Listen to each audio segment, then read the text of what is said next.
அனைவருக்கும் ஐந்தனையின் வணக்கங்கள். முக்கியமா இந்த வீடியோல நான் என்ன பண்ண போறேன் அப்படின்னா, கழுத பண்ணாயை பத்தி முழுமையா உங்களுக்கு நல்ல இன்ஃபர்மேஷன் கொடுக்கணும் அப்படின்னு விரும்புறேன். ஒரு இன்ஃபர்மேட்டிவா இருக்கணும் அப்படின்னு விரும்பி தான் இந்த வீடியோ நான் பண்றேன்.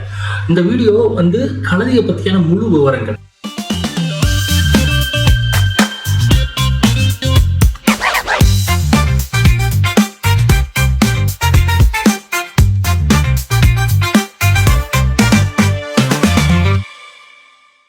என்னோட பேரு ராஜு ஜோசப். நான் எங்கிருந்து பேசுறேன் அப்படின்னா, நான் இருக்கிற இடம் திருச்சி மாவட்டம் முசிறி. ஐந்தனை டாங்கி பிசினஸ், ஐந்தனை கழுதை பண்ணை. நான் எப்படி இந்த பிசினஸ்க்கு வந்தேன்?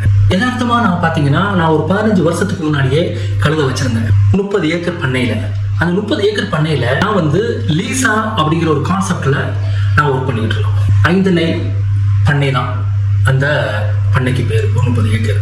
இந்த பண்ணையை ஆரம்பிச்சு வச்சவர் நம்ம ஆண்டவர். அப்ப நாங்க என்ன பண்ணணும்? லீஸான ஒரு concept, low external input and sustainable agriculture அப்படிங்கிற ஒரு கான்செப்ட். அப்படின்னா என்ன? விவசாயிகள் தங்களுக்கு தேவையான இடுபொருட்களை அவங்க தயார் பண்ணிக்கணும். ஒண்ணுமே முடியல அப்படின்னா தான் ரசாயன விவசாயம் பண்ணணும். அப்படின்னா என்ன? இயற்கை விவசாயத்துக்கு தேவையான, இப்ப இயற்கை விவசாயம் அப்படின்னு பேசினீங்கன்னா, இயற்கை விவசாயம் அப்படின்னா இயற்கை விவசாயத்திற்கு தேவையான இடுபொருட்களை அவங்க தயார் பண்ணணும்.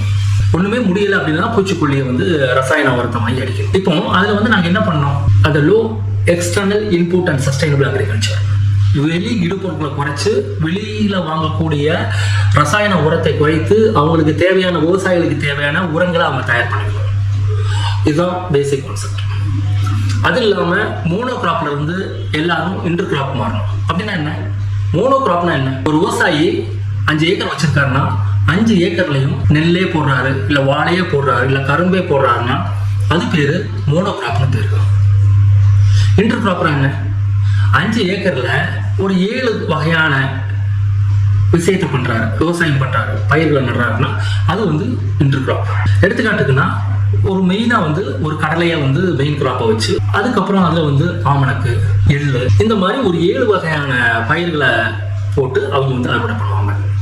அப்ப இதுல என்ன கிடைக்குது அப்படின்னா, விவசாயிகளுக்கு இப்ப திடீர்னு ஒரு மழை வருது, வாழை இல்ல ஒரு பெரிய காத்தடிக்குது, எல்லா வாழையும் சாஞ்சு போகும்.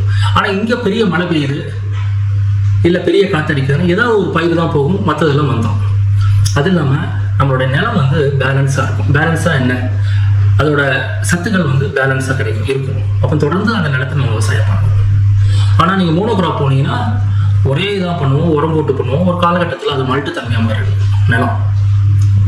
அப்ப இதுக்கு தேவையான, இயற்கை விவசாயத்துக்கு தேவையான பஞ்சகாவியம், மூலிகை கரைசல், மீனமிலம், ஜீவாமிர்தம், இது சம்பந்தமா அதே மாதிரி என்ன சொல்றதுன்னா, விதை நேர்த்தி பண்றதுல எல்லாமே நாங்கள் விவசாயிகளுக்கு பயிற்சி கொடுத்துட்டு இந்த பண்ணையில. அப்ப இந்த பண்ணையில என்ன இருந்துச்சு?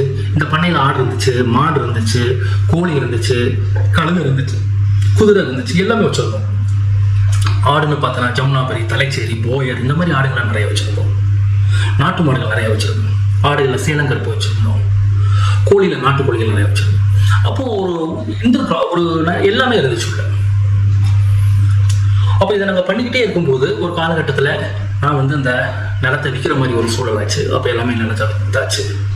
அதுக்கப்புறம் விவசாயம் சம்பந்தமான பெரிய விஷயங்கள் ஒன்றும் நாங்கள் செய்ய கிடையாது. அதுக்கப்புறம் நான் என்ன பண்ணோம் அப்படின்னா, சரி நம்ம விவசாயம் பண்ணலை, வேற ஏதாவது புதுசாக பண்ணலாமே அப்படின்னு யோசிக்கும் போது ஏதாவது ஒன்று வளர்க்கணும்னு யோசிக்கும் போது ஆடு வளர்க்கலாமா, மாடு வளர்க்கலாமா, கோழி வளர்க்கலாமா அப்படின்னு பார்க்கும்பொழுது ஒரு 5 வருஷத்துக்கு முன்னாடி ஆடு வளர்க்கலாம் அப்படின்னு யோசிச்சோம். ஆடு வளர்த்தோம். அப்போ புதுசாக நம்ம ஏதாவது ஒன்று பண்ணலாம் அப்படின்னு யோசிச்சோம். அப்போ ஏதோ ஒரு விலங்கினை நம்மகிட்ட இருந்து போய்கிட்டே இருக்கு அப்படின்னு யோசிக்கும் பொழுது நம்மளுக்கு கண்ணுக்கு முன்னாடி வந்தது நம்ம பஞ்சகல்யாணி தான், கழுதைகள் தான் முன்னாடி வந்துச்சு. அப்ப கழுதைகளை வச்சு நம்ம கழுதையை நிறைய காப்பாற்றி ஆகணும். கழுதை எங்கேயுமே இல்லை. அப்போ கழுதை எங்கேயும் இல்லை, கழுதையை நம்ம வளர்க்கணும், கழுதையை நம்ம ஏன் பாதுகாக்க கூடாதா அப்படின்னு ஒன்று யோசிச்சோம். அந்த கழுதையிலேருந்து ஏன் நம்ம வருமானத்தை ஈட்டக்கூடாது அப்படின்னு நினைச்சோம். அப்படிங்கிற ஒரு சூழல்ல தான் நம்ம என்ன பண்ணோம் அப்படின்னா, சரி கழுதை வளர்க்கலாம் அப்படின்னு யோசிச்சோம். அப்போ நம்ம ஊர்ல பாத்தீங்கன்னா கழுதை அப்படின்னு பார்க்கும் பொழுது யதார்த்தமா ஒரு இந்தியாவிலே ஒரு 1 லட்சம் 1.5 லட்சம் கழுதைகள் தான் இருந்துச்சு. அதே மாதிரி தமிழ்நாட்டில் பார்த்தீங்கன்னா ஒரு 1500 கழுதைகள். இந்த கழுதையெல்லாம் எங்கே போச்சு? ஒரு 20 வருஷத்துக்கு முன்னாடி நிறையா இருந்துச்சு. மக்களோட பயன்பாட்டுக்கு அது இல்லாமல் போயிடுச்சு. அப்புறம் என்ன பண்ணோம்? கழுதைகள் இல்லை. அப்போ நம்ம கழுதைகளை தேடி ஆக வேண்டிய ஒரு சூழல் ஆச்சு. அது நிறைய நம்ம ஸ்டடி பண்ணும்போது பார்த்தீங்கன்னா யதார்த்தமா நம்ம பார்க்கும் பொழுது இந்த கழுதை வச்சிருக்கும் தான் ஒரு காலத்தில் மருத்துவராக இருந்தாங்க. இப்போ நானே வந்து வீட்டில் தான் பிறந்தேன். யார் எனக்கு பேர்காலம் பார்த்தாச்சு? ஒரு சலவை தொழிலாளி. அந்த வீட்டிலிருந்து ஒரு அம்மா வந்து தான் எனக்கு வந்து அவங்க தான் என்னை வந்து பெற்றெடுத்தது. அவங்க தான் என்னை வந்து ஒரு டாக்டராக வந்து எங்கள் அம்மா வயிற்றுலேருந்து என்னை வெளியில் கொண்டு வந்திருக்காங்க. அது வந்து ஒரு பெண். அவங்க வீட்டில் என்ன இருந்துச்சு? கழுதை இருந்துச்சு. சரி, அப்போ நம்ம கழுதை வளர்க்கலாம் அப்படின்ட்டு நிறையா கழுதைகளை தேடி வெளியில் அலையும் பொழுது கழுதைகள்லாம் கிடைச்சிச்சுன்னா நிறைய தமிழ்நாடு ஃபுல்லாக நம்ம வெவ்வேறு இடத்துக்கு நம்ம பயணம் செய்ய வேண்டியிருந்துச்சு. ஒரே இடத்துல ஒரு இடத்துல 2 கழுதை, ஒரு இடத்துல 1 கழுதை. அப்போ கழுதை கிடைக்கும் போதும் கழுதையெல்லாம் கிடைச்சிச்சு. ஒரு 10 கழுதை 5 கழுதை வாங்கணும். அந்த கழுதையெல்லாம் வந்து ஆரோக்கியமாக இல்லை. ஏன்னா நம்ம ஊர்ல வந்து என்ன பண்ணியிருக்காங்க அப்படின்னா, கழுதையில வந்து இப்போ பயன்படுத்துறாங்க அப்படின்னா எல்லாம் எதுக்கு அவங்க பயன்படுத்துறாங்க அப்படின்னு பார்த்தீங்கன்னா, அவங்க வந்து பொதி சுமக்கிறது ஒரு காலம்.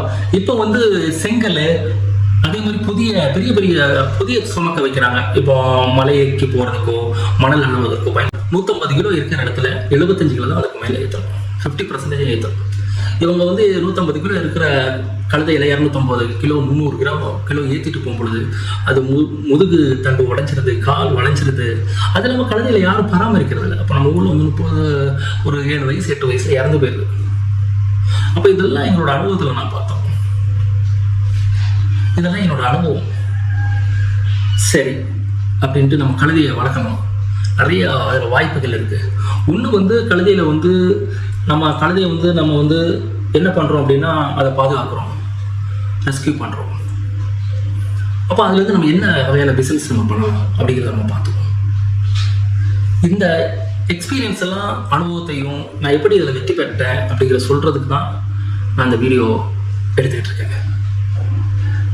ரொம்ப சந்தோஷம். இந்த வீடியோ உங்களுக்கு பயனுள்ளதாக இருக்குன்னு நினைக்கிறேன். நெக்ஸ்ட் வீடியோவில் நம்ம எப்படி பராமரிக்கிறதுங்கிறத நம்ம பார்க்கலாம்.